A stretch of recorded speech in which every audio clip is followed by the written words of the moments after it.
ครับอีอ้าวทีนี้คือสลาตัน XTV ครับผมดังนิดนึงนะครับโทษทีขออีกทีนึงนะครับเอาเทค2เริ่ม3 2 1สวัสดีค่ะวันนี้จะมาสตรีมนะคะได้ไหมก็วันนี้เป็นแมตช์ระหว่างทีมโอเล่กับทีมเจมนะครับผมเป็นแมตช์กระชับมิตรระหว่างยูอะตอมิกด้วยกันเองนะครับขณะนี้ได้ทำการแบนกันเรียบร้อยแล้วโอเครายชื่อผู้เล่นแต่ละทีมก็การพากย์ในครั้งนี้เราจำพากย์ไม่ให้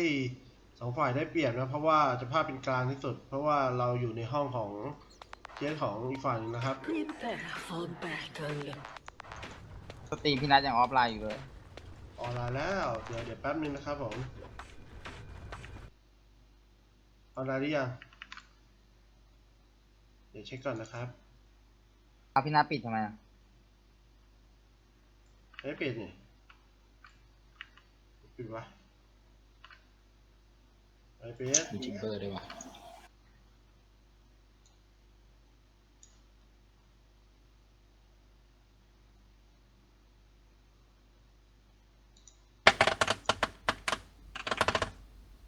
มาใครตด ไม่ให้ผมกับพี่ดู ไป จิมพูมา แต่จริง มาหลอกล่อ กูเอาไป ไม่ต้องกูเอาออกรองเท้าเชื่อกูดิไม่เชื่อกูไม่เชื่อมึงมาหลายเกมนะไอ้ปั๊ก อุ้ยระเบิดแรงมาก ใหม่สตรีมกลุ่มออฟไลน์วะ ไป จริงด้วย มึงเป็นแครี่เหรอ ยากที่เดิมเลย เอ้ามึงก็ฟาร์มมึงได้คีมากกูอีก นี่ระเบิดตรงนี้ทางต้นไม้ด้านในเลยอันนี้แหละ ก็ไม่ต้องเข้า เราก็อยู่ เข้า แค่เลนได้คีมากกู ไม่ไปหรอก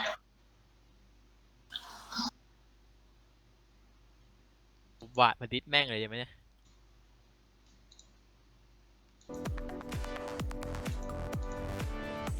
โอเคกลับมาเข้าสู่ทางสตรีมก่อนนะครับผมเดี๋ยวผมจะตั้งตัวเลือกให้เป็นมุมมองอิสระนะครับตั้งยังไงวะโอเคตอนนี้ตรงกลางเป็นการต่อสู้ระหว่าง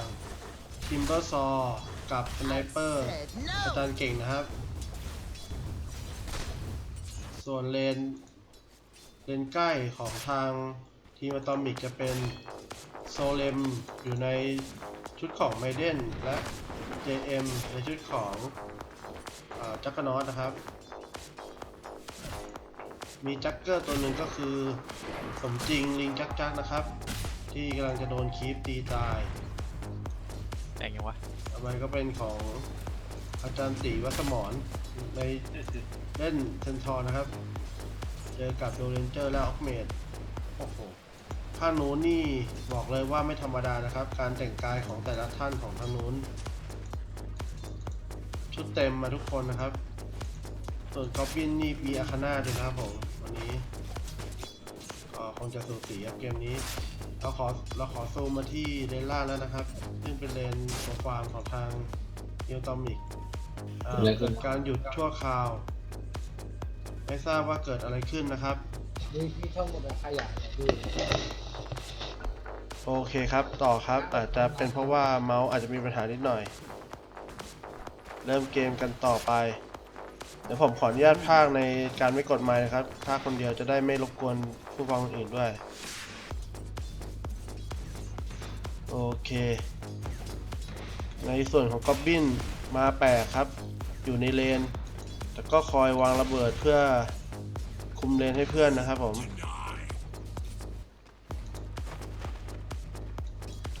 ตรงกลางมีวาด เปิด ของ มันปรับ ทาง เป็นลูก Timber ละ50ดอก แต่ดูแล้วสไนเปอร์เก่งนี่ไม่ธรรมดานะครับไม่กลัวครับไม่กลัวทิมเบอร์เป็นยิงสู้สูสีครับตรงกลางก็สูสีแต่ว่า ทางทิมเบอร์โดนตอดเลือดไปเยอะมาก อันเดี๋ยว หึ ฮันฟอร์ดได้อันก็ฟอร์ดอ่ะโอ้ยไอ้น่ะเซชีไม่ใช่ฟอร์ดตอนนี้ดิ ไอ้ฟอร์ไปก่อนมันนามันเต็มแล้วพอเทคชี่เลยครับ แท็กชี่ตัวนี้เป็นอาคาน่าซะด้วยนะครับ การยิงลักษณะการยิงน่ากลัวมาก โอ้แต่จังหวะฟาดดาบของยูนิโรนี่มีสายฟ้าสีดำเกิดขึ้นด้วยครับสตาร์ทแล้วครับ โอเคระเบิดไปแล้วหนึ่งคนโอ้อาคาน่าขึ้นนะครับ14 คิว โอ้ร้ายกาจมาก ตัวนี้นี่ ใส่เจมคิวด้วยนะครับ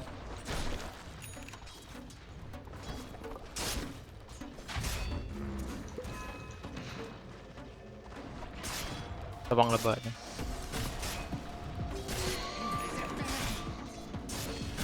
ออกเมดหาย มากลางละเก็บ มา ดี ฟอร์ดดิ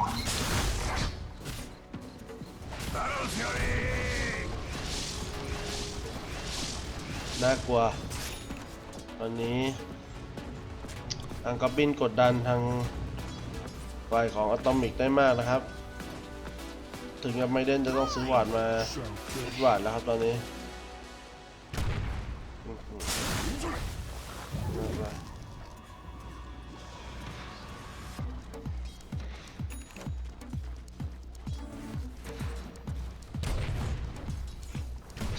ทางลิงจักเหมือนจะเดินมาช่วย แต่พอเจอระเบิดไปก็ต้องถอยทันที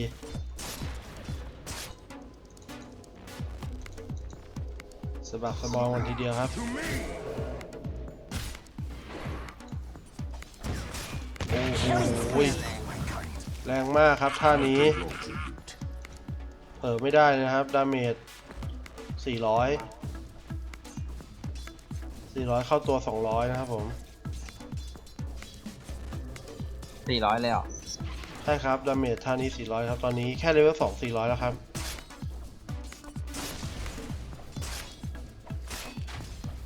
มันไปวางเลยนะ กับบินตัวนี้ไม่ธรรมดาจริงๆ โอ้โห วางกลางเอ้า ดาเมจ500 วางกลางเข้าไปงั้นน่ะ แซนคิงเข้ามาตรงกลางเพื่อรบกวนสไนเปอร์ นั่นไปจุดไฟมันก็เห็นนี่ เกมนี้จะทำยังไงดีครับสไนเปอร์เริ่มยิงทิมเบอร์ซอไม่เข้าแล้ว โอ้แซนคิงสวยงามมากช็อตนี้ โดนหนักเลย นี่โอเล่เล่นด้วยครับแซนคิงโอเล่เล่นด้วย สู้ยังไม่ไหวนะจะยิง โมได้ไปอีก7 วันครับ ถ้าช็อตนี้ โอ้ย โอเล่แม่งเล่น aggressive สัตว์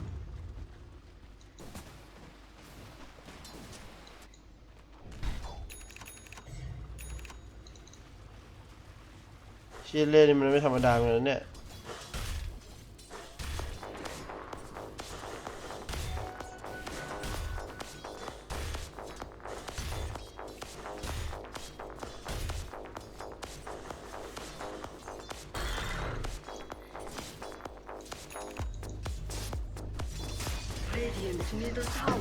วางระเบิดนี้เต็มเลยนะอย่าเข้าไปนะ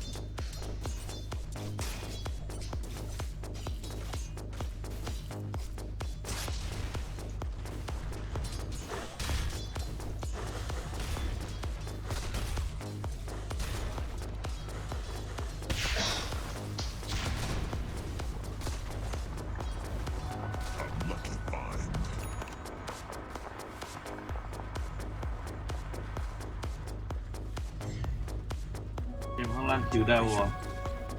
ได้ทำไมข้างบนไม่ได้คีย์บอก จะเอานะแซงคิงหน่อยไหมเข้านะแซงคิงเพื่อน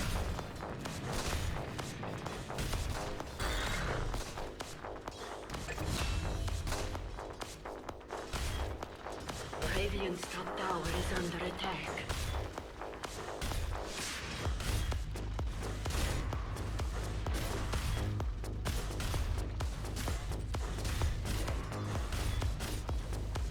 Radiant's top tower has fallen. อื้อหือ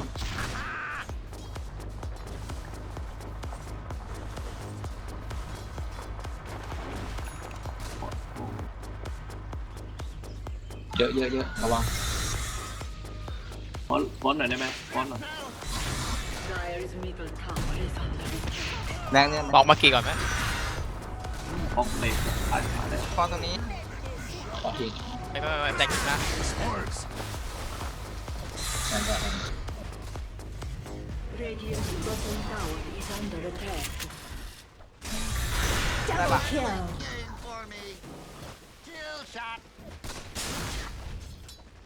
สวยพี่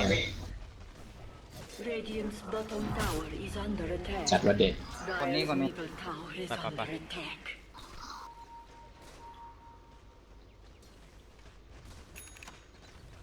Radiant structures รอดูเลยรอดูเลย fortified.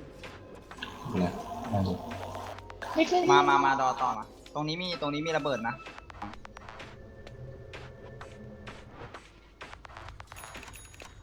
รอข้างหน้ามันก็อย่างเท่เลยยิงแบบเป็นสีเครื่อ อ่าง เดี๋ยวไม่หน้าอุ้ยกดผิด เอ็ม มีตรงนี้มีวาดเอ้ยตรงนี้มีระเบิดวางดี เด้งหนีไป กลางนะ Radiant's เดี๋ยว middle ที่เป็ tower is under attack. ไปแล้วครับโอ้ยวันตีวันเรา เอามาแล้ว เก่ง เนี่ย เอาออกเมนเนอร์ ครับผม Radiant's middle tower is under attack.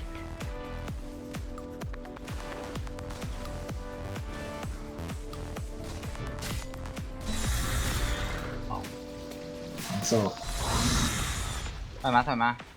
กลางโดนนะ ตั้งเลยเด้ง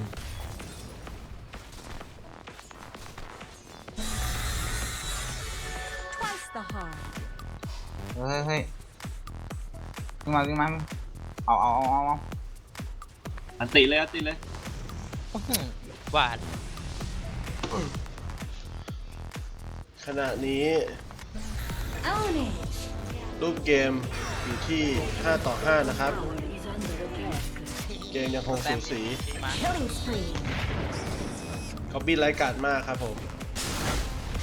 โอ้โห ตอนนี้แทนทีทำได้สวยครับตอนนี้ Killing spree. โอ้แต่ Tower is under เก่งทำได้ดีกว่า โอ้โหเดินเจอร์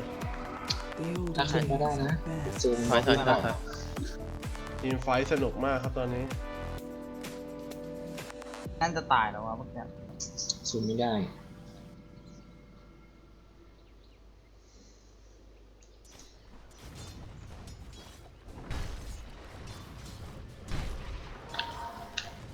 Radiant's Mid-one, top I think. tower is under attack. มีสแลดอ่ะ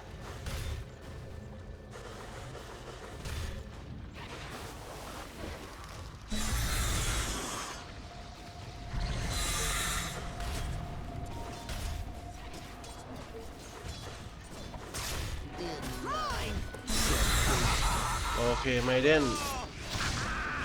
นโอ้สวยมากครับตอนนี้เจมส์ สวย ทำได้เยี่ยม ซูมไม่ต้องสับก็ได้นะ ตัดไปแต่มันหนี อืม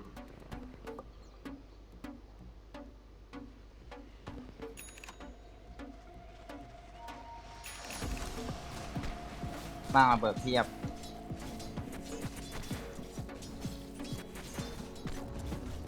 เฮ้ยกดดาร์ทแล้วด้วย กดเลยนะ ไอ้ยกด สโมก กดสโมก ระวัง รอตัวตรงนี้มันเก็บนะ เป็นสโมกเข้าที่ไหนจะทีครับ เจมว่ากลาง ได้มาแล้ว แซนคิงโอเล่สตันว่าว เอามัน ต่อ Mine at last. โดน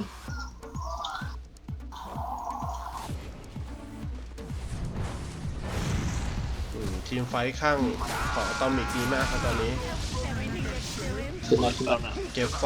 โอเล่ไป2 คน Radiant's middle tower is คน under ที่ attack. 3 ครับ ถอยมา ถอดได้แล้วครับ ไม่เอาปั๊ม กดลักดูดปื๊ด ตูมเลยพี่เก่ง เรียบร้อยครับ รีบกลับรีบกลับ Radiant's bottom tower is under attack. ตอนนี้ความมั่นใจของทางทีมอะตอมิก มันคือการ มีมากขึ้นแล้วนะครับ ตอนนี้แอคได้บิงแล้ว เรามาดูกันว่า คนต่อไปที่จะได้บิงคือใคร Tower is under attack. เซนทอร์ยังไม่มีบิงนะครับเซนทอร์ Dire's middle tower is เซ under นทอร์มีแค่ 2 ชิ้น ให้รู้คอสกะทำอะไร น่าจะเป็นบิงครับทั้งสองครับบิง ตาม บิง ป๊อป ด้วย รีบตีนายกัน Goblin เป็นสายฟาร์ม Dire's middle tower is under ล็อบบินมีไอเทมอะไรเอ่ย รอได้วินวอล โซ เหรอ โซบูสเตอร์โซลิงโอเล่เล่นเซนคิง มีโอมิสแลดนะ ก็ถือว่าเล่นดีนะครับเกมนี้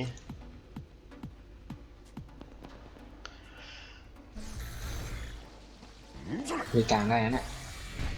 ปาดโดนสวนมาได้หนึ่ง รอผมแป๊บ ระเบิดอยู่เนี่ยทำไม่ได้ เก็บ This will come in handy.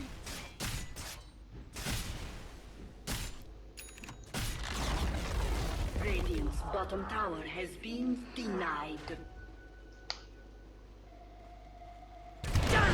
ไอ้เหี้ย โอ้ยเกือบตายอีชิบหาย โดนระเบิดอะไรไปตรงไหนกันครับตอนนี้ ระเบิดเหรอ ใช่ลูกเดียวเนี่ย600เลย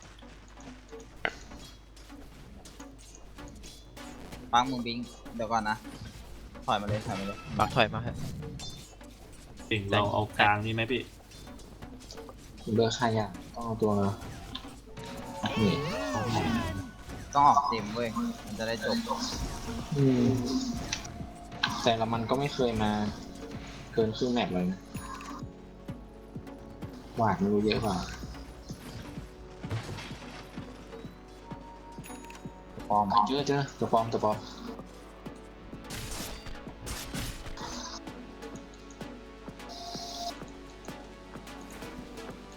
เอาไม่เอาเราเปิดเยอะตรงนั้นอ่ะเราไปดันบนแยก ด้านบ เล น ย ดีกว่า คือถ้าเกิดมัน ปักเดินมาแล้วครับ เราก็ต้อง ระเบิดเยอะ เกมเอานะ เดี๋ยวปัก เอาดิ มาเลยแบบไม่บอกใครนะครับ ตักไหวแล้ววะ ไปไป ตรงกลาง ก็ นี่ขึ้นนี่ตอนมันลงมาแล้ว โอ้ เราย้อมเหมือนกันนะ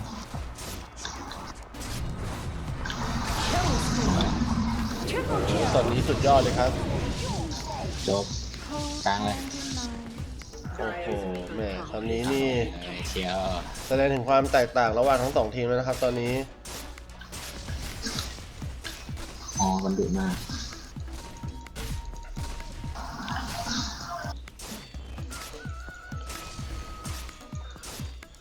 จักรนอต JM นี่เริ่มมีของนะครับตอนนี้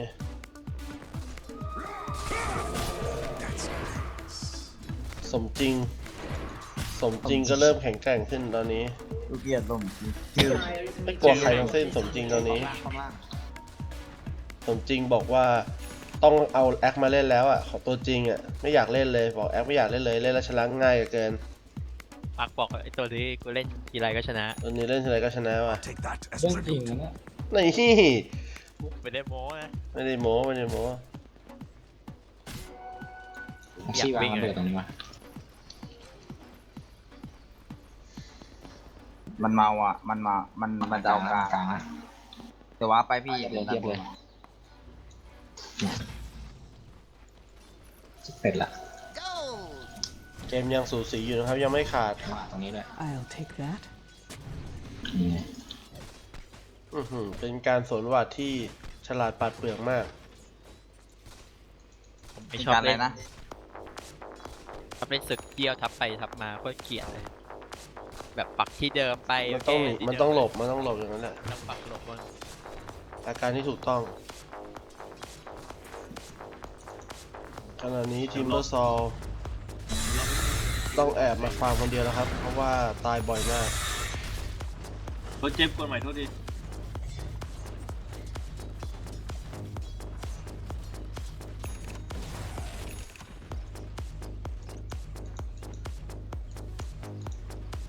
กลางได้นะไอ้เชี่ย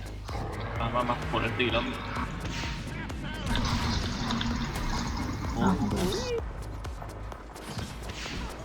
รอไปถอย ปักสวยครับตอนนี้ปักจะสามารถเก็บเซชี่ได้ไหมโอ้โหดงบังตอนนี้ดงบังสวยกว่าว่ะ I think the illusion meant to โอ้โหตอนนี้ดงบังสวยว่ะยางโอ้โหดงบังสวยมากตอนนี้ ออกคืนแล้วตอนนี้ สุดยอดว่ะ ผ่าน ตอนนี้ต้องยอมครับดงบังพวกเกสติจริงๆอ้าวดงบังโดยเจมส์ตีเฉยเลยครับหางม้วนเลยนี่ ขึ้น เจมส์มากดบอลแล้วสปินนิ่งใส่หน้าไปถ้ามีกระโดดนี่ตายหมดนะครับตอนนี้เล่นมาแล้วครับ บนเอาดอดีกว่า โอ้ยฝากกันเองครับไอ้ปักช้าเหลือเกินปักดูสวยครับโอ้โหสวยมาก แม่งรอผมเลยว่ะ All is confusion. เดี๋ยวเจอไฟมันมากตอนนี้ Radiant's bottom tower is ใคร under สวยสุด attack. ครับตอนเนี้ย ตอนนี้เรามาดูอันดับเงินนะครับ ตอนนี้บอกไม่ได้นะครับ แต่ว่าบอกได้แค่เพียงว่าทีมอะตอมิกมีคนหนึ่งคะแนนนำมากเลยครับเงิน Tower is under attack. นั่นก็คือ อาจจะเป็นคนที่ถ้าหลาย ๆ คนอาจจะไม่เชื่อว่าจะคะแนนนำเงินนำแต่เป็นเรื่องจริงครับ ในอันนั่นเอง ผมไม่กล้าเอ่ยชื่อขึ้นมาได้เลย ปักแน่นอน Dire's bottom tower is under attack. ไม่ใช่แค่นำธรรมดานำฉีกเลยแย่ขออนุญาตเปลี่ยนมาดูเลเวลนะครับผมเลเวลยังสูสีกันทั้งสองฝ่าย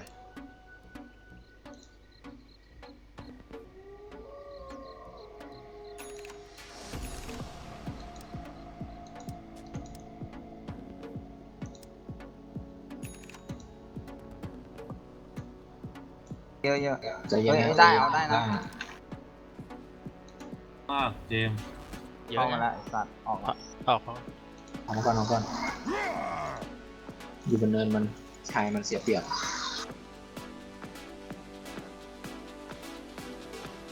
ตอนนี้แครี่ของทั้งสองฝ่าย ก็สามารถเก็บเงินได้เป็นกอบเป็นกำนะครับ เอากันง โอเล่ช็อตนี้สุดยอดเหมือนกันนะครับ มีอันตีปะบิงตันดิบิงตัน โอเล่มันเล่นเก่งนะมันเล่นเองปะเนี่ย Unstoppable! Double kill! โอเล่ไม่ให้ใครเล่นปะเนี่ยสเต็ปมันเทพเหลือเกิน ระเบิด นี่ ไอดีหน่อย ยุงเข้ามาบวกกัดตอนกำลังจะบวก Dire's bottom tower is under attack. เปิดเมลเข้าไป ยิง ซั เข้าม เบอร์ซอก็เลื่อนรถผู้เหมือนกันนะครับตอนนี้เอาละแทงคิงมาแล้วครับขยมรอแล้วโอ้เข้าสวยมากจริง ตายเลย เข้านี่เหมือนให้โอเล่เล่นเองนะครับแต่ก็ต้อง Dire's top tower is ก็ต้อง under คิดว่าเป็นโอเล่เล่น อยู่ตรงเนี้ยตู้มเป็นเดียว เชี่ยเกือบเป็นศพ ข้างบนเป็นไงบ้างที่ข้างบนนะ บนตอนนี้โอ้โหสมรัก แต่มันไม่ใช่ทาง สมจริง โดนเข้าไปรายได้ตกเลยครับสมจริงตอนนี้จากที่เมื่อกี้นำเป็นอันดับหนึ่ง โดนดอ Dire's Wow, middle ตอน tower นี้ is เงิน under attack. เงินรวมนี่เกิดอันดับเปลี่ยนแปลงแล้วนะครับ Mine! Selfish. ไม่ต้องสืบหรอกเต็มได้เยอะสุดเลยอะ ไม่สามารถบอกได้ครับ เจมส์รอก่อน แต่ตอนนี้แครี่ของทางฝ่ายอะตอมิกก็ เจมส์ขึ้นมาก่อน ใช้ได้ครับ I'll take that as เมียนตีนะ เอาขวา illusion. ดัดมันเช็ค GPM ตัวเองตรงไหน เฮ้ย มันมีบอกไหม ทันพอดีว่ะเมื่อกี้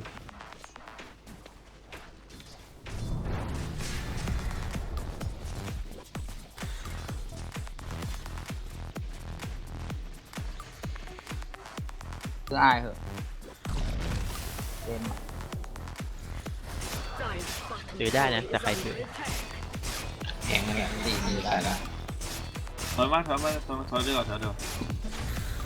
อุ้ยนี่ วัด นี่ ลง นี่ วัด รอเอาดิ รอไหม เจมส์ถอยมาถอยมาเขามี5เรามีแค่4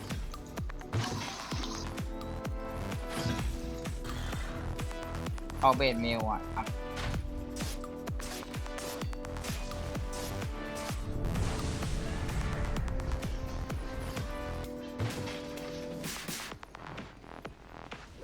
ต้องเอาหวาดไปด้วยนะจอง ผมมีหวัดฟ้าเท่านั้น ไม่งั้นไม่ได้นะโดนบอม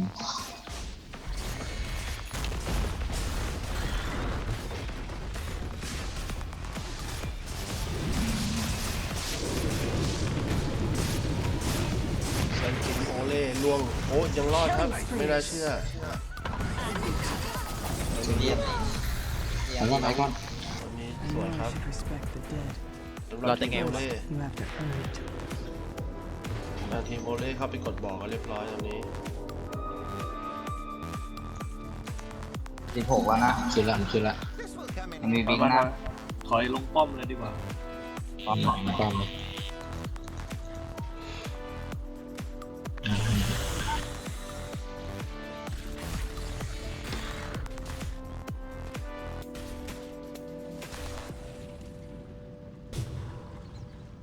มันมีเลนกับบิ๊กแล้วนะระวังรวบอีกเนี่ยได้ก็จบแล้ว ออกทีแล้วนะ Radiant's อัน bottom นี้เป็น tower การ is under attack. เอา Radiant structures ป้อมล่าง fortified. ของทีมโอเล่นะครับ โอ้ ไม่โดน แสนจริงกระโดดเข้ามาดูดว่าว ตีไม่ก่อนเราวิ่งเข้าไป ยิงเข้าไปยังรอ เลย ด บวกเลยบวกเลยมาแล้วบวกเลย มาแล้วค เอ รับ อเขาเลยเขาเลย ตัว นอนร่วงแน่ โอ้โหตายเป็นคอมเมนเดอร์โอเจอร์ล่วงไปแล้วครับ1 คนโอเคโอ้โห เกือบตาย รอได้ไง ต่อ วะ ต่อ จะเหลือผมเว้ย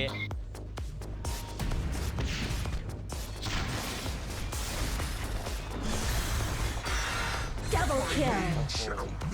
ทิมเบอร์ไม่ธรรมดาครับช็อตนี้สวยมาก Dire's top เก่ง tower เอา โอ้ เลย ยังจะกลับมาเอาอีกอะทิมเบอร์ค่อนข้างจะเล่นดีนะครับ เบอร์19แล้ว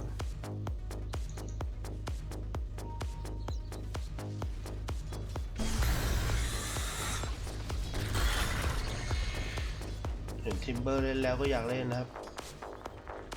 แข็งแกร่งมากชายคนนี้ Gold.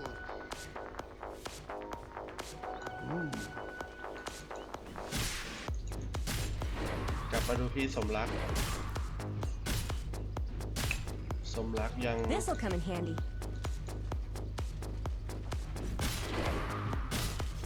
ยังไม่มีเบสเมลนะครับ โอเค Dire's bottom tower is under attack. มาดูที่รายได้สุทธิขณะนี้เกิดการเปลี่ยนมือแล้วนะครับ เห็นมือปล่อยเลย ฝ่ายโอเล่มีรายได้สุทธิมากกว่านะครับตอนนี้ ไปเมื่อกี้แหละ ไฟเมื่อกี้ครับ ดูดีกว่านิดนึง นี่เขาตายเยอะกว่า ถ้าไม่เราไปเสียไอ้ค่ายทิมเบอร์ตอนหลัง User left your channel. ตอนล่างหน่อยสิ น้อยแล้วครับผม มาตอนล่าง ล่าง เอาเลย ล่าง จะดันบนให้แล้วเดี๋ยววาร์ปไป10 วิ ต้องให้แอคเปิดได้เลย เอามาแล้ว อย่าเพิ่งบวกอย่าเพิ่งบวก Radiant's bottom tower is under attack. โอ้3 คนบอกไว้ พอ นะ โคตรเก่า มาแล้ว มาแล้ว มาแล้ว เร็วเร็วเร็ว เอาแอคก่อน โดเรนเจอร์นี่ยิงแรงมากตอนนี้ สตันเข้าไปแบบนี้โดนเจมส์กระโดดฟันโอ้ย โอ้ย ก็อย่าบัง ไฟมันมากไฟมันมากโอ้ย Double kill. Dominating. เรียบร้อยครับ Triple kill. สวยกลับก่อนกลับก่อน ไฟดีกว่าเห็นชัดเจนนะครับ ที่เก่งในคิวด้วยจะเสียป้อมไม่เป็นไร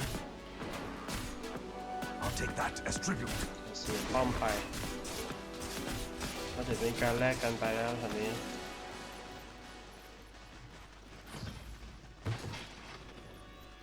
มันต้องมีการเอาคืน That's nice. แป๊บนึงเนี่ยโหดแล้ว I'll take that. ไปเรากลางไหม มาเด็ เราบวกดีกว่านะจริงๆแล้ว เราเลทน่าจะอยู่ดีๆกว่าใช่ไหมถูกปะ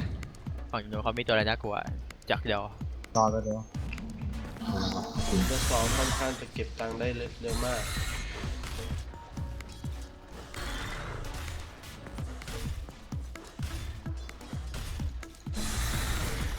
ลองป้อมก่อนเสียวที่ถ่ายเลยเราอัดก่อนดีกว่านี่ไง ซึ่งลูก วางไม่ทันหรอก ว่าตั้งแต่แถวนี้ก็เริ่มมีแล้วเนี่ย ปาดก่อน ก็นั่นไง เจอบูตูฟูเข้าไป มีหวานล้อม สวยครับปักสวยมากตอนนี้ ปักตันนะ ปักเก็บของ Mega kill. ดูไฟกินเลยอ่ะ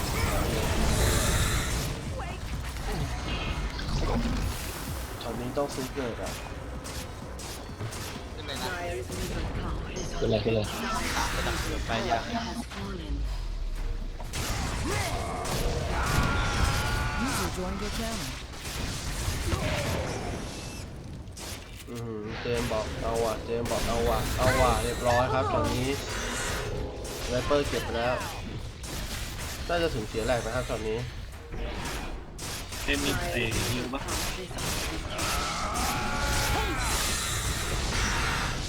Dire's middle tower has fallen. ยังครับแหลกยังอยู่ครับทิมเบอร์พยายามป้องกันไว้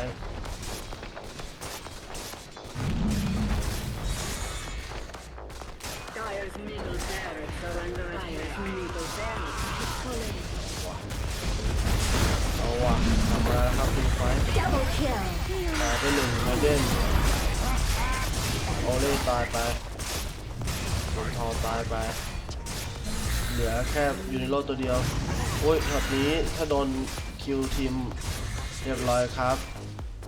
ทีมไว้ สไตล์แบ็กแน่เลยครับตอนนี้ ไม่ได้ ไปทั้งทีม ดันได้เป็น อะ แร ไรง บ้า อะไร น เกิดทำอยู่ ไม่ถ้าไม่ได้เมลีบาแลกอะก็จะมันใจนี่เว้ยมันจะรีเลื่อนได้ ตอนนี้ทางโน้นรีบวิ่งขึ้นมาเพื่อจะเอาบาแลกเข้าคืนนะครับ ไม่รู้ว่าแอคเกิดแล้วแอคเกิดไวมากครับไม่น่าเชื่อ User left your channel. เปล่า กันนี่ได้พี่กันนี่ได้ไม่มีแตนจริงอะ นี่อะไรทำไมเกิดไวมาก หลังเลยปั๊บ ตั้งถอยมาปักเสี่ยงเดินตรงนั้นน่ะ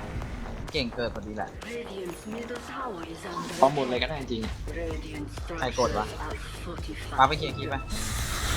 ไม่ทันแล้วบนดีกว่า หลังมาเลยปั๊บบ น บักเห็นแล้วครับ เห็น โอ้โห ชิว่าว่ะ ชิว่า ว่าการเลยว่ะ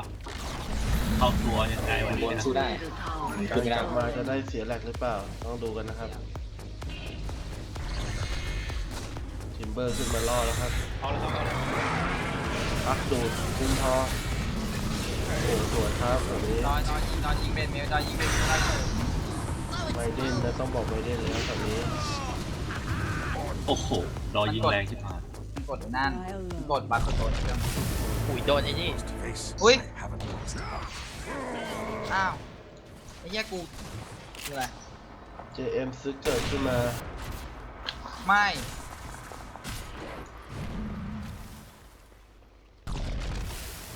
เบิดเยอะนะ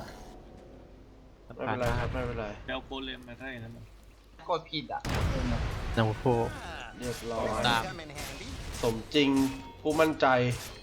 เดินมาเจอ เฮ้ยเจมส์ถ้าดอออกอาคาเนมมันช่วยอะไรวะเนี่ย ยิงชิ่งไง ยิงชิ่งครับผม เป็ด ตอนนี้โดข้างนู้นก็ถือว่าคะแนนนำตอนนี้ที่บอกว่าเป็นมือแล้วคือโดรายได้สุทธิอันดับ 1นะครับตอนนี้ เซ็งเลยอะเมื่อกี้อะเหี้ยเว้ย อันดับ 2 เป็นทิมเบอร์อันดับ 3 เป็นยูเนโรนะครับ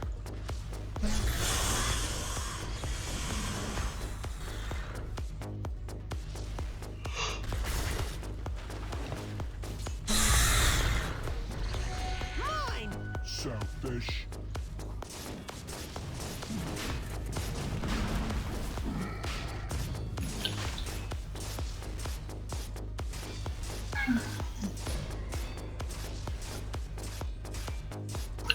กดนกใหม่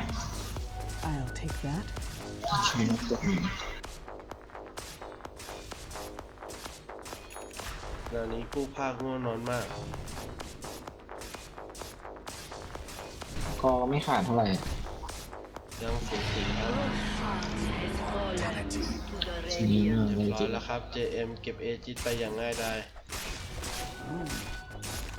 แต่ไฟนู้นก็ไม่รู้สึกสะทกสะท้านอะไร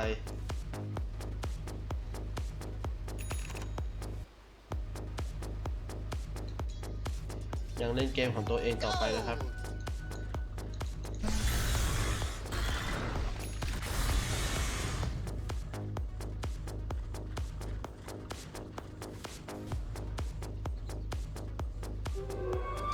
Invisibility.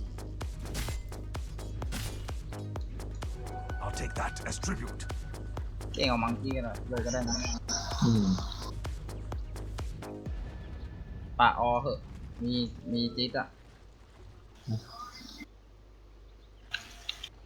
เฮียแต่ไม่มีซื้อเกิดหรอไม่น่ากดเลยพี่นะกดผิดแต่ไม่งั้นรวยละ2,000อะคือมัน1 วิเว้ย ตอนนี้โดนเลนเจอร์ลดมาก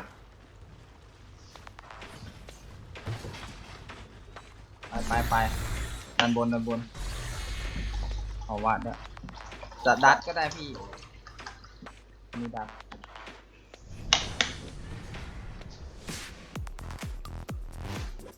แบ่งให้บ้างเนาะนิดๆหน่อยๆ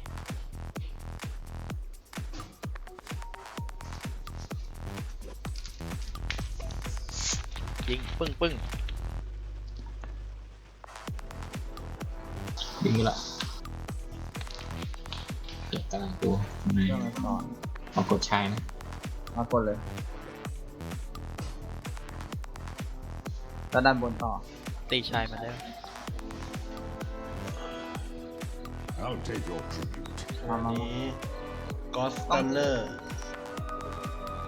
อุ้ย ผู้นำทีมโอเลดง เทียบเลยวะ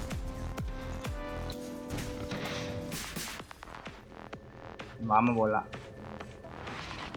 มันมีระเบิดตอนนี้ เขาอะมาตรงนี้ด้วยกันหน่อยดิเต็มปากอะ อย่าไปอันนี้ต้องสโมกถ้าจะไปอ่ะ มีสโมก มา แป๊บหนึงวัดมาส่งแล้ว ต้องวิ่งขึ้นบนด้วย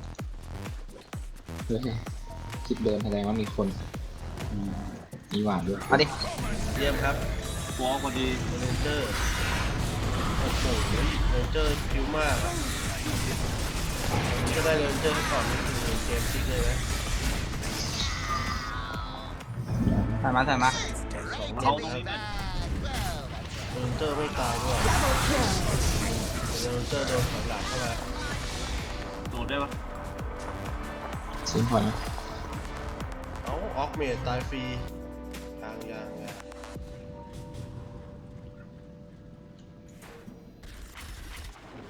ตอนนี้สไนเปอร์โดนไล่ล่าอยู่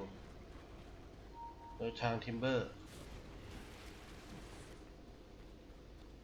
เฮ้ยเจมส์กลับได้ไหม วับแล้ว เมื่อกี้เราเสียน่ะ มันเสียมันซื้อเกิดตัวนึงทิมเบอร์ ใช่ ว่าคุ้มอยู่คือ แครี่เราไม่ตาย ถือว่าดีขึ้น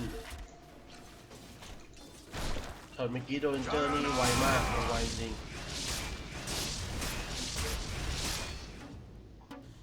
เตรียมตายไหมไม่ตายอ่ะ ไม่ จริงจริง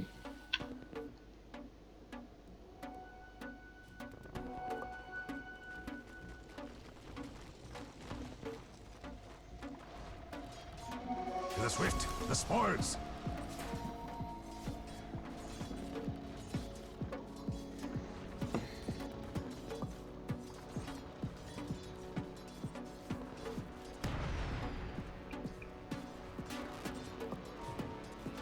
เจมระวังนะมันพุ่งเร็วไวนะมีตัวแซงอ่ะเอา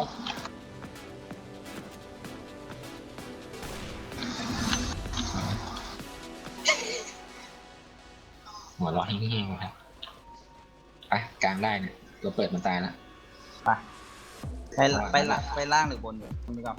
กลางก็ได้มันจะแตก บน แล้วเนี่ย บนโดนดัน บนละ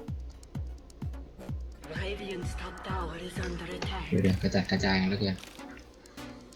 ไหนกันหมดวะ แต่กลางน่าจะมีบอมปักเข้าไปบอมอยู่เมื่อกี้จำได้ตู้มปิงเข้าไปหาดอเจอระเบิด เวน ปาด ดาวเลนเจอร์ของดีมากครับตอนนี้ User joined your channel. ไอ้บุ๊ก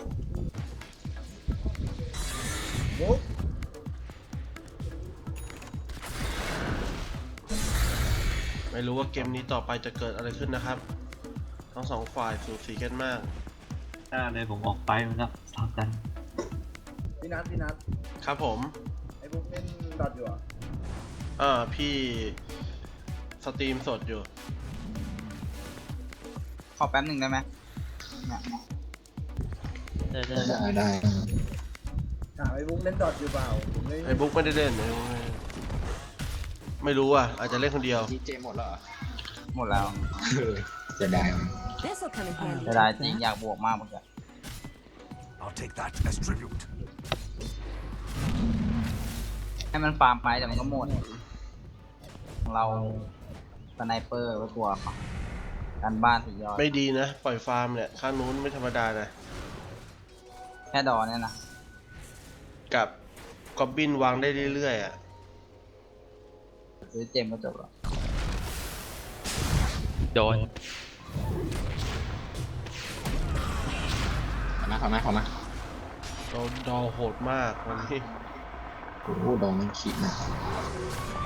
เบส เล็งดอก่อนนะโอ้ย ต้องซื้อ การ เจ ข้างล่าง ไม่งั้น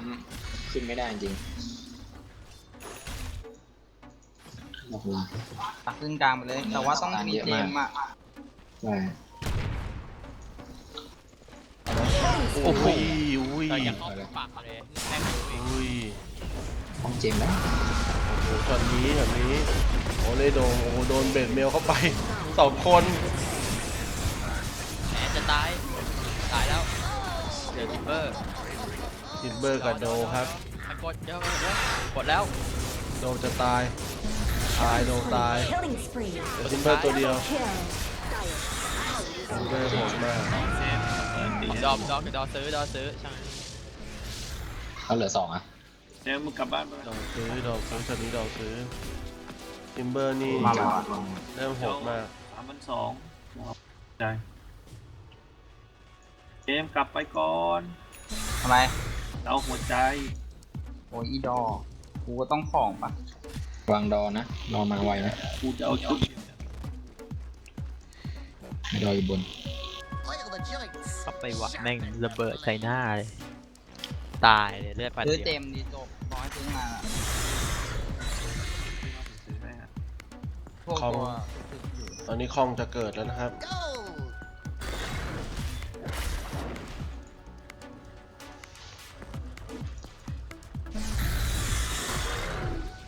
แต่ถ้าแบบนี้คิดคือตายอยู่ดีมันไฮกราว ฮะ เข้าไปแบบเมื่อกี้ก็ตายอยู่ดีมัน มัน ไฮ มาก รา บ วน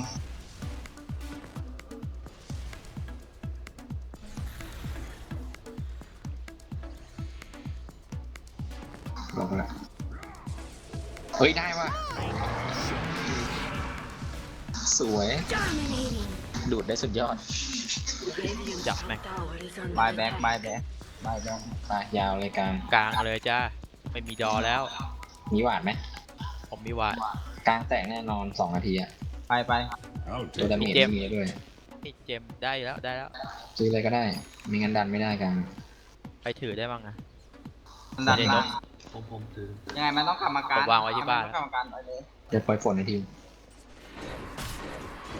มีรองเท้าวับอ่ะ อืม วางวาง งานมันซื้อไม่ได้ยังไงมันต้องกรรมการระวังระเบิดนะเปิดเบรเมลไว้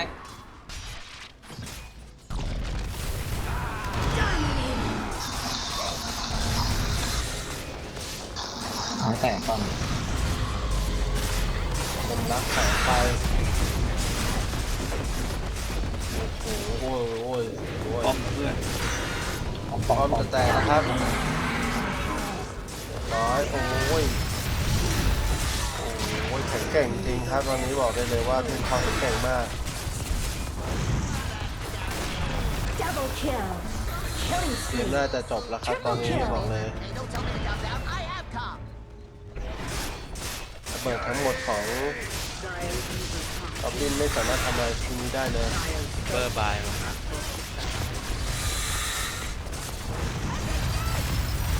คูณ4วะ เจอสไนเปอร์เก่งเข้าไปทีเดียวเนี่ยยืนซอยแถวหลังนี่จบเลยอะเก่งแม่งสายซอย มานะ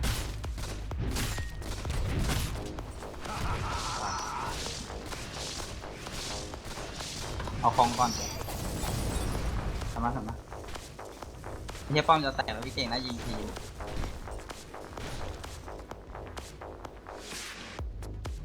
เก็บไว้ให้หมามันแดกบ้างดิ อืม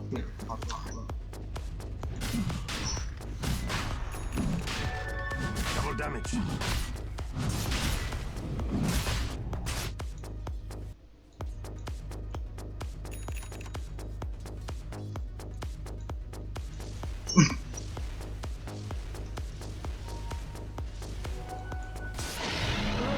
Immortality. fallen to the radiant.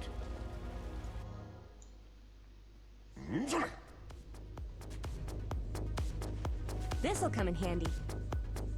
แอมได้เปรียบขึ้นเรื่อยๆนะครับ พอมันมีบัตรทอนมาวะพี่เก่ง มี อืม ไม่มีบัตรทอนหรอ Words have spoken. And บัตรทอนหรือว่ามังกี้ ดอมีมั้งไม่แน่ใจ ตอนมันออกเดดูลัสดูลัส มีมังกี้ด้วยวะ มังกี้เลย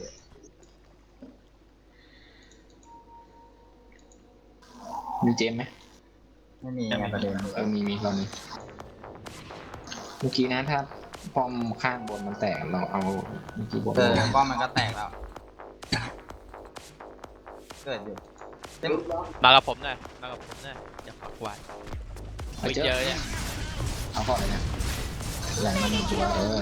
Own it. ออฟเมดประมาทมากครับตอนนี้ Dire's top tower is under attack. ไม่ประมาณหรอกไม่เห็นพี่ ออกมกเหรอ่ะ Top tower has fallen. อะไรวะ จะมีจีดไม่เป็นไรพี่เก่งเดี๋ยวจะไปปั่นตีกัน เดี๋ยวโปรยน้ำให้ดูระเบิด เจมส์มา ดู เอาหลังโดนเข้าโอ้ชันหลังบักช่วยได้สวยครับ Own ร้อย it. โอ้ต่อเก่งอยู่ทันทีเลยช็อตนี้ เฮ้ยโอ้ช็อตนี้เดี๋ยวยูนิโร่กับแอดตายครับยูนิโร่ล่ะยูนิโร่ไหวปะครับโอ้สวยโซเลมสวยครับช็อตนี้โซเลม Double kill. โซเลมโดนไป2ยูนิโร่อะBattle Fury. เดี๋ยวยูนิโร่สุดยอดเลย Thought me gone. Did Cap. You not. มันกำลังมาระเบิดนะเจมโอ้โหตีเวทเมลเลยอ่ะ โอ้ยออกเมนมาพอดีเรียบร้อยครับตอนนี้คลองโอ้ยังปั่นหนีได้ยังปั่นหนีได้โอ้ยระเบิดมาออกเมนพลาดแล้วครับระเบิดผิดแม่งไรกัดจริงครับตอนนี้เจมี่นี่ โอ้ยฟืด Train attack. แม่งตายหมด ผมนึกว่าระเบิดมันเคลียร์ไปแล้วอะ อันนี้รายได้สุทธิกลับมาเป็นอันดับหนึ่งนะครับสำหรับเจมี่ ให้ผมอยู่นะไม่งานมันจะขึ้น นี่น่ายิงป้อมเราไม่น่าเข้าไปเอาดอนเรา นี่จริง ลึกไปเมื่อกี้ ลึกมากจนแบบผมต้องเดินเข้าไปข้าง ซื้อบ น เกิดด้วยปะใช่ไหมมันตาย เกิดได้ ใช่ไหมเมื่อกี้ดอนมันตายใช่ไหม รอตายใช่ไหม โดนตาย เราตายแต่เกิดไวมาก เกิดถูก ออกเมดซื้อปะ ต้องไม่น่าซื้อ มันเรียกน้อยอยู่แล้ว กลับไปนี่รอซื้อใช่ปะ รอไม่ซื้อนะ ต่อมันเกิดไวจังวะ ดอลน่าจะมีสกิลเกิดไวหรือเปล่า หล่อมันมี เดี๋ยวเช็คให้ มันเกิดไวจริงอ่ะ มันไปตายตอนไหนอะ I'll take your troop. ดอลว่า25ไม่รู้เกิดไวเพราะอะไร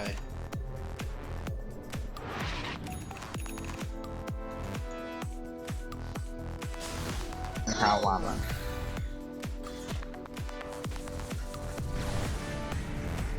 จะมาวัตเตอร์ไฟก่อนดอมันมี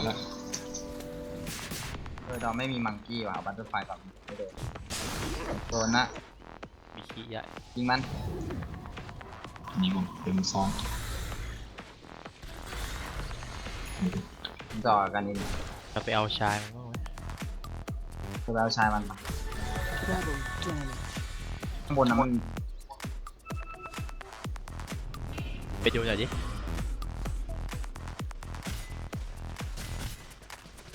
I'll take that as tribute. มีเชี่ยวหวาดตรงนี้ด้วยนะ ใช่ อันกลางเลย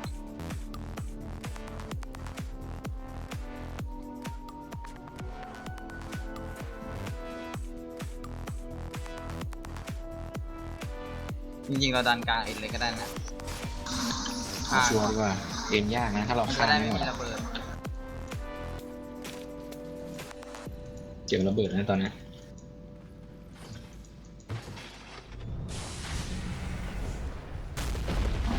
โดนอะ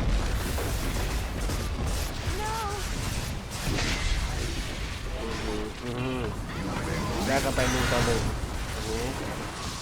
โดนเตอร์เจอเบรดเมลเข้าไปจะตายเอา โอ้โห เฮ้ยเฮก โ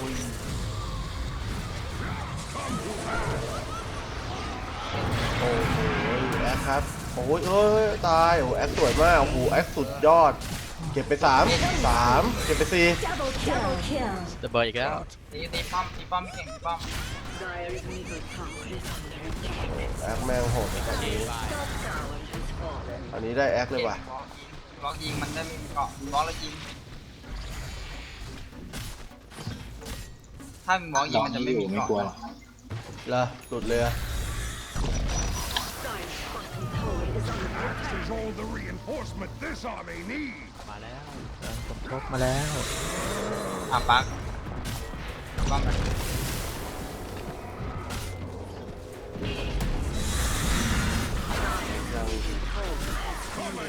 เบอร์จะตายหรือไม่ Tower is under attack. เดินโซเลมระเบิด เปิดไว้เอ้า โซเลมเอาแหลกเหียบมั้ง สกิล2 โอ้โหระเบิด อุ้ย ตายเพราะระเบิดกี่รอบแล้วเว้ยบายมา ไอ้ระเบิดนี่มันเก่งเหมือนนะ Dire's middle tower is under attack. ยิงออกมาตายแล้ว ตาย เก่งเหรอ โอ้มีเพื่อนดีเพื่อนด้วย เก่งมาก เป็นเมล ถอยไปถอยเดี๋ยวเราจะเกิดแล้ว มันเบ็ดเนี่ยเป็นไงดู วิ่งมาปักวิ่งมา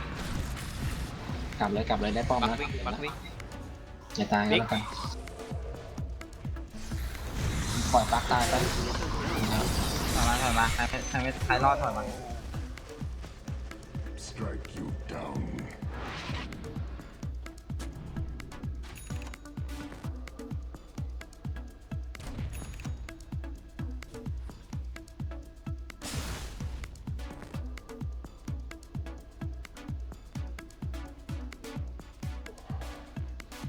เอาอะไรดีกว่ามันต้อง6,000ขี้ใหญ่ I'll ดิ take that.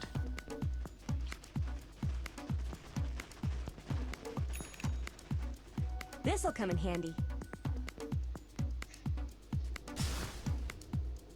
ขอล่างไหม ใช่ดีกว่าไม่สู้กับดอ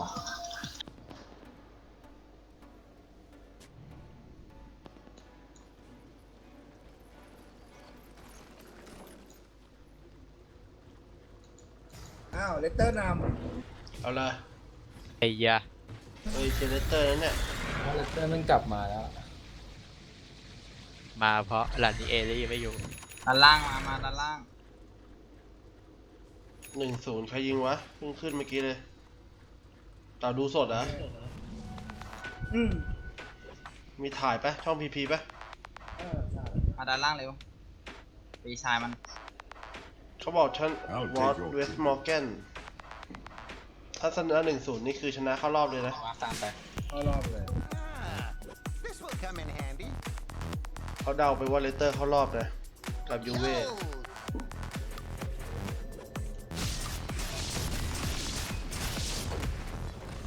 มีหวานไหมเราอ่ะ ผมมีอีกแล้ว เฮียเป็นระเบิดลูกไหนนะ เฮ้ย เฮ้ยนก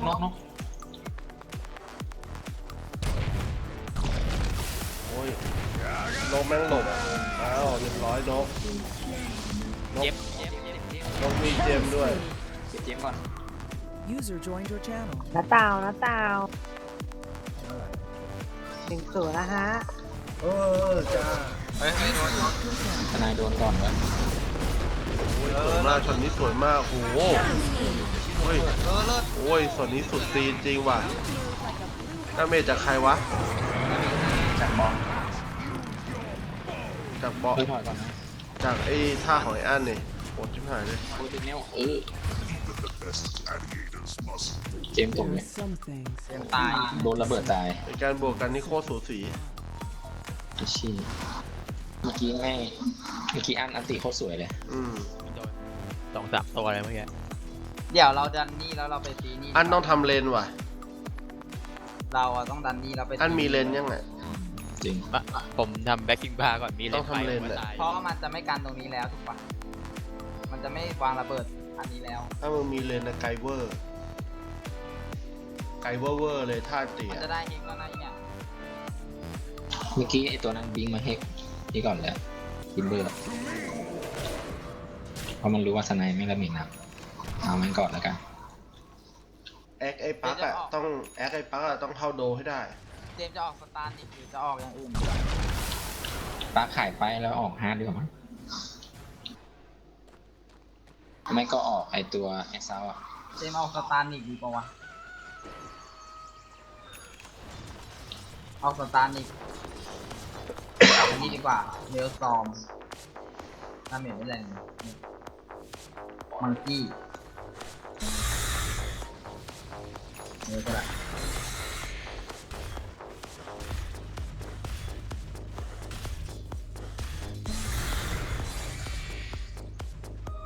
ตัวชานใช้1 สักแมตช์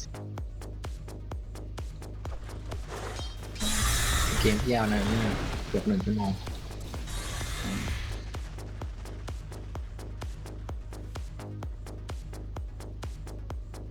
I'll take that as tribute.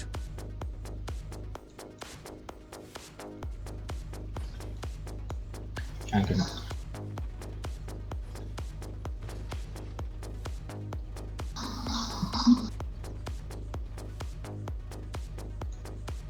ขอเก็บนะ อืม พี่เก่งเก็บชีสป่ะ มีเก็บชีต เพราะเดี๋ยวน้องไปแทงข้างหน้า To the radiant. โนบูตโดตาปะพี่นัท เอางั้นเลยเหรอ่ะต้องถ้าโมวูโดต้ามันต้องมีบิงค์นะเว้ย ระหว่างกลางแล้วอ้อมไปเอาล่างมัน ชัวร์กว่า พี่เห็นโนบูธมันเล่นมีบิงค์อันหนึ่ง ล่างอะเยอะ แป๊บนึงไหมผมขออีก90 โก เฮ้ยระเบิดไม่มี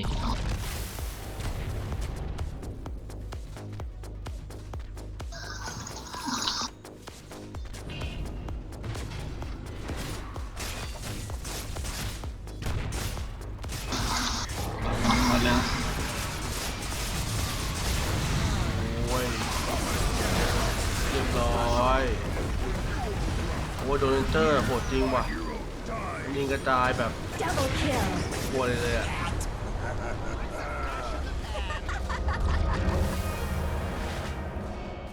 ความน่ากลัวของโดนเตอร์ User joined your channel. Dire structures are fortified. โอ้โหเสร็จครับ Killing spree.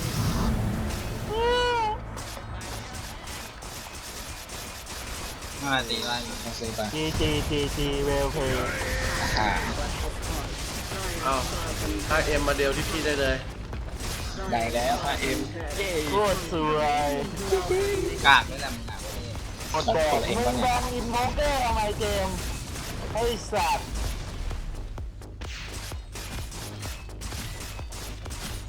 Dire's middle tower is Dire's middle tower รู้มากนี่ is the victor. โอเคก็จบลงแต่เพียงเท่านี้ครับ